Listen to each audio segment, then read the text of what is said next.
दक्षिण भारत में बीजेपी के लिए अब एक नई मुश्किल खड़ी हो गई है। अब तक हिंदी थोपने का आरोप तमिलनाडु की तरफ से लग रहा था।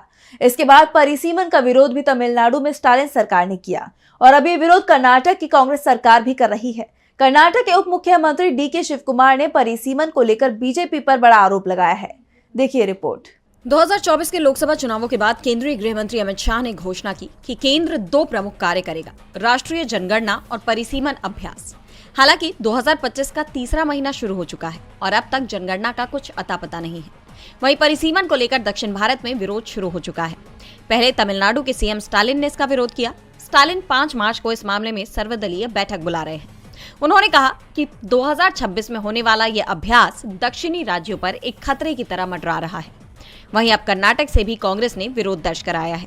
डीके शिवकुमार ने कहा कि बीजेपी दक्षिण की सीटों को कम करने की तैयारी में है और हम इसका विरोध करेंगे। Congress party is opposed to this delimitation. We don't agree. They want to reduce our seats in the south, so we are not happy with whatever they are doing. So we will fight at the entire election commission, will fight with the court of law, will fight with the people, and what they are doing is not right. Reducing any seats in any states of southern India is not right. बता दें कि परिसीमन से जनसंख्या के आधार पर संसदीय सीटों का स्वरूप बदलने की तैयारी है। उत्तर भारतीय राज्यों में जहां अधिक सीटें बढ़ेंगी, वहीं दक्षिणी राज्यों में मामूली बदलाव देखने को मिल सकते हैं।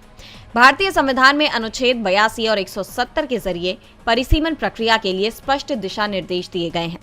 अनुच्छेद 82 के तहत प्रत्येक राष्ट्रीय जनगणना के बाद संसद को लोकसभा निर्वाचन क्षेत्रों की सीमाओं और संख्या को पुनः परिभाषित करने के लिए परिसीमन अधिनियम पारित करना होगा।